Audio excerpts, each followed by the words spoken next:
It's getting real now out here, right? When it comes to these eggs. Now, I moved to the location I'm at right now from the city. This is an actual fun fact, actual true fact.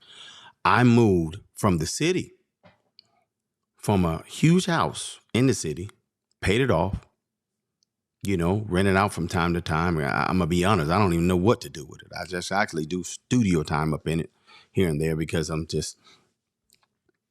preparing to exit, you know, and also be comfortable and take care of those here. So it's not really exiting out. But let me say this, please, my brothers and sisters out here.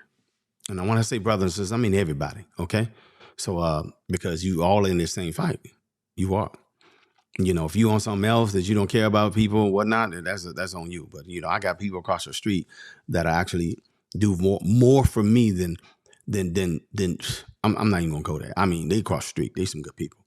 But you at a shortage right now, major shortage. But I moved not across the street, but I moved out of the city 2 years ago, going on 3 years now. Even though the house was paid off, big house too, didn't have to go nowhere. Just go and do me.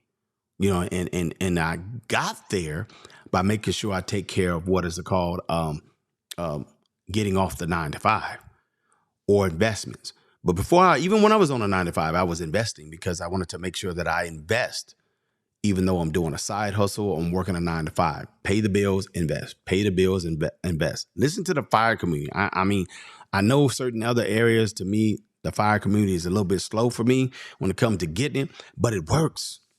It does. But I moved out of the city going almost 3 years ago. 3 years ago, because I saw the signs coming. I wanted to be able to have my own source of water and not depend on the water company. I wanted to have my own source of food, vegetables and fruits. So in my front and backyard, I got fruits. I mean, fruits. I can't even pick them fast enough. I had to go get me a picker, and go get, bam, pick them and whatnot. I didn't want to disrespect his trees, and they sweet. I had to have people come out here and just, take care of them a little bit more because it was a lot of trees, man. It's over 40 trees out here.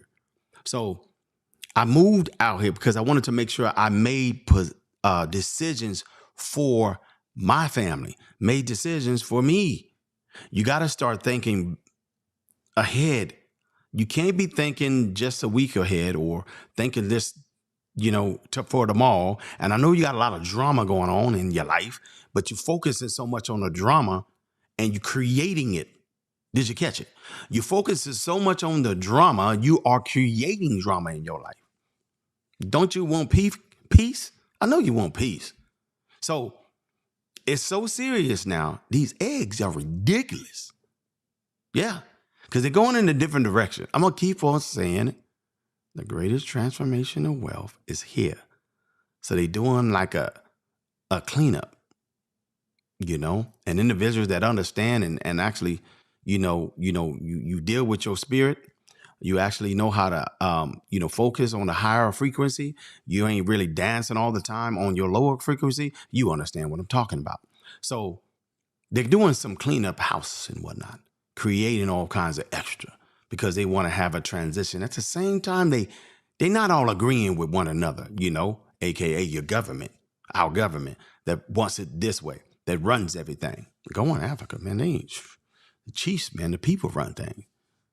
Goodness, I'm like, you might not be in no Disneyland metaverse having everything looking just perfect the way you was born into, but man, it's freedom, heavy freedom. You probably get bored of just too much freedom. Anyways, I moved over here.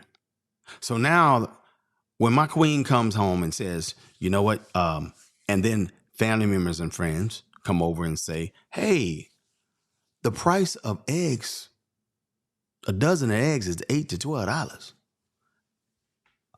I'm like, now it really didn't affect me much. I didn't understand it.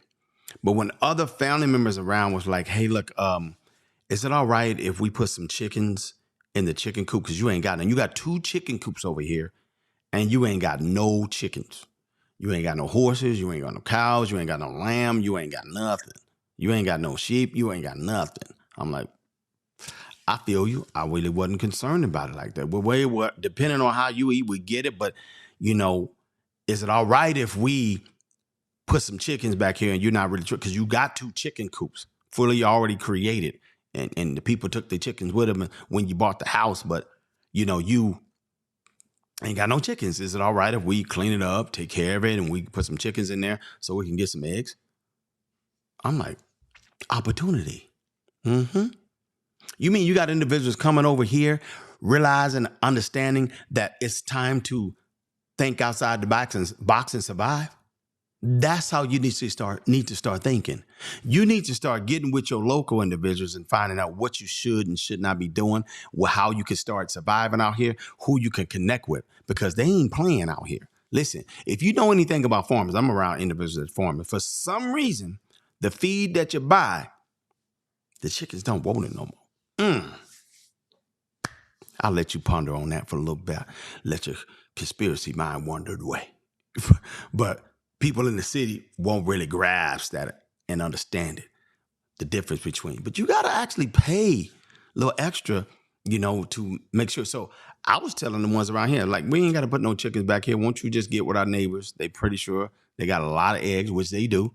They got a lot of this, a lot of that. They got a lot of everything. You know what I mean? You can go half on a cow if you want to. If you get yourself a deep freeze and you got the money, they'll do that for you. So whatever you need, they got you. And I got a bunch of fruits. You know what I'm saying? I know mine's a lemon and grapefruits and oranges. You know what I'm saying? Man, waiting on my apples to kick in. Got about a couple more years. So, you know, I might have to put with some already ready-made big trees out here because I ain't got time to wait. They playing. They serious out here. You want to start preparing now? Please start watching people that's telling you how to farm. There's a lot of individuals with a good heart telling you how to farm. Pay attention and start doing that. But start getting with your neighbors, your friends. Start doing some type of connection with people and find out who has chickens. You should be very, very focused on what you put in your body. Even if you're eating meat and you're eating any and everything, they eat, and whatever they eat, you eat. So you want to be very cautious on what they're eating. So if you're going to eat that and everything, go get it from someone that's not feeding them whatever. Okay, but the information is put out there. I could have pulled it up for you and showed you, but anybody could have Googled it, that something's going on with the birds and they came down with something. And that's why, you know, it's a shortage. Really? But farmers would say different. Okay? But anyways, on that note, we ain't trying to make these videos long. I got to do you another one by tomorrow. Make sure you guys can get these current events and information that's happening because it's real out here and you guys need to be prepared. 2023 is here already. So I'm trying to get you prepared for 2024 and 2025. Okay? Anyways, on that note, this is Herbert Kareem. Y'all take care. Peace.